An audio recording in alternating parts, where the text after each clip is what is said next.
এই ডাঁটিগুলো রাইখা দেবো, কালকে এটা চচ্চড়ি করবো।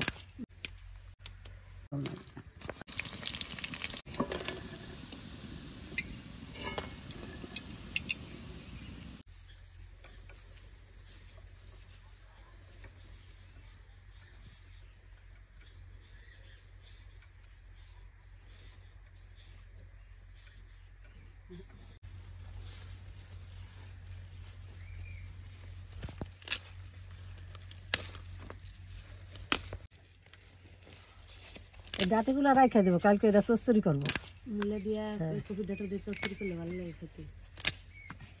কফির ডাঁটা চচ্চড়ি এমনি ভালো লাগে না?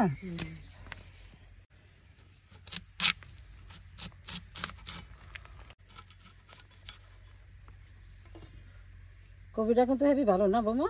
দেখো কি সুন্দর কফিটা। এর আর কদিন পর কফির মধ্যে গুড়ি গুড়ি পোকা হয়ে যাবে, যখনই কফির ভালো। সেই ফাল্গুন চৈত্র মাসে যখন হয় সেই কবিতা কবিতা।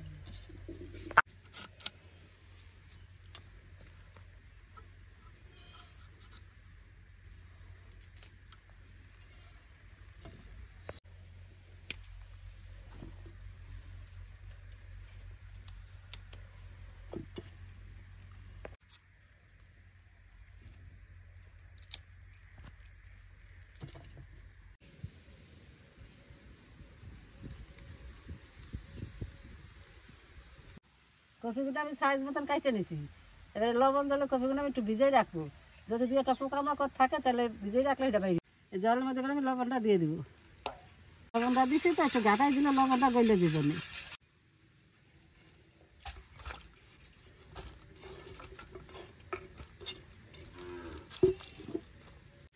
এবার খানিকক্ষণ ভিজাই রাখবো, দুই একটা পোকামাকড় থাকলে বাইরে যাইব।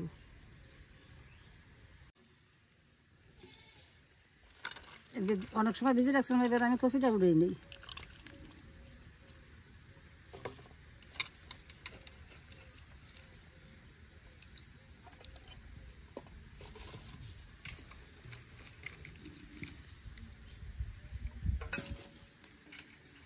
এবার সব রকমের মশলাগুলো দিয়ে আমি কফিটা মাখাই নিব।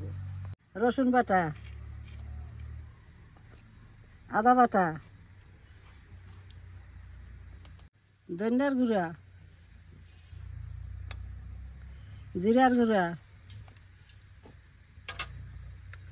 লঙ্কার গুঁড়া, হলুদ,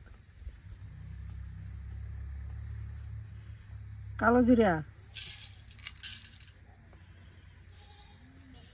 লবণ, এবার ভালো করে মাখাই নেব। ভালো করে মাখাইতে হবে যেন সব জায়গায় মশলাটা মিশি। আতপ চালের গুঁড়া, বেসন, সামান্য একটু জল দিয়ে ভালো করে মাখাই নিব।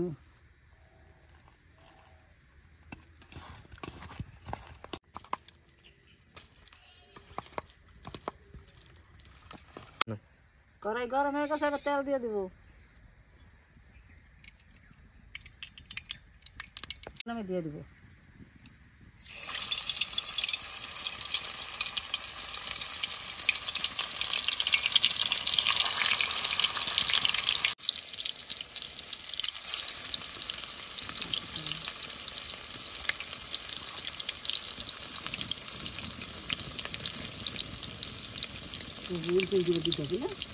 এবারে আস্তে আস্তে জাল দিতে হবে, কারণ কপিগুলোকে আমি সিদ্ধ করি নাই। এবার আস্তে আস্তে জালটা ভাজলেই ভিতরে সিদ্ধটা ভালো হবে।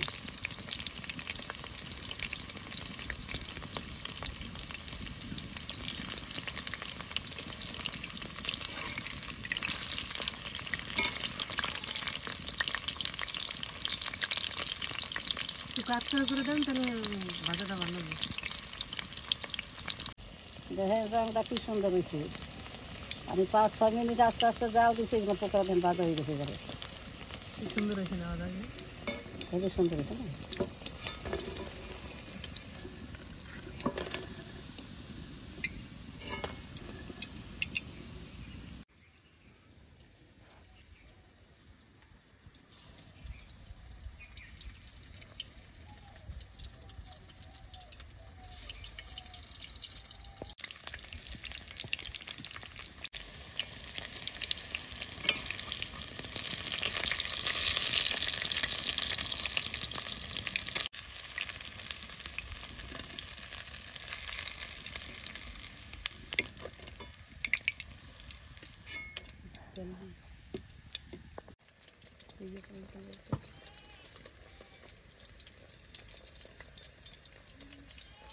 আবার মানে ওটা খেয়ে দেখো তো কেমন হয়েছে। আপনার তো নিয়ে দেন কেমন হয়েছে খাইতে। ভালোই তো মচমচে হয়েছে মা। আস্তে আস্তে জাল দিছি না, আস্তে আস্তে জাল দিলে আটার চালের গুঁড়া না, ওই জন্যই মচমচে হয়েছে।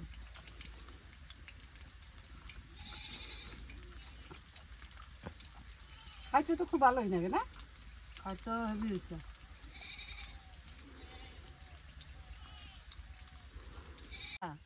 পকোড়াটা খাইতে কিন্তু খুব ভালো হয়েছে।